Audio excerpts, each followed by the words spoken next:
What are some of the biggest mistakes you see small businesses make when they're trying to fill roles on their own, and some of the ways that they can improve based on what you guys have implemented at your company?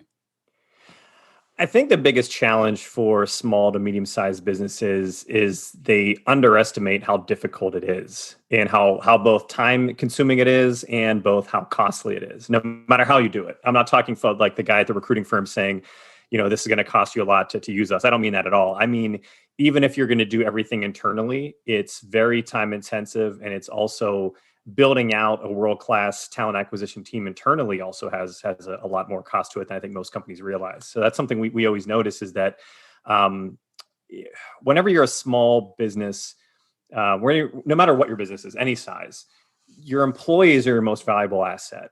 And I think that a lot of companies are so excited about their products, about what they're taking to market, about the other things that make them different, that they kind of they put blinders on and they want to focus just on those things, because that's what got them excited to make whatever product, whatever there's in the first place. So I totally get it.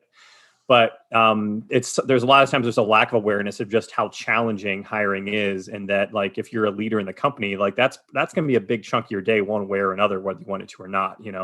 Like great employees don't just randomly find you and randomly want to stay. You know what I mean? It's very much a process oriented thing, both from how we're going to find people, how we're going to attract people, then also how we're going to obviously retain them. So I think recognizing that first off is usually when I see companies that struggle to hire, it always starts. There's a lot of different things that make them struggle, but the core issue is always there was kind of an underestimation and just how tricky it can be.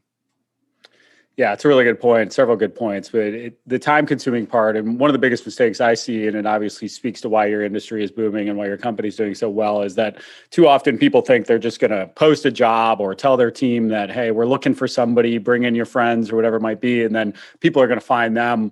Whereas, recruiting, the reason people pay a fee for your service and for so many other recruiting firms is the fact that you have to actually recruit to find the best talent. Like you have to go get them. They are not actively surfing the job boards all day, every day. If you want the best people, you've got to pick up the phone or pick up LinkedIn or whatever it is and seek them out.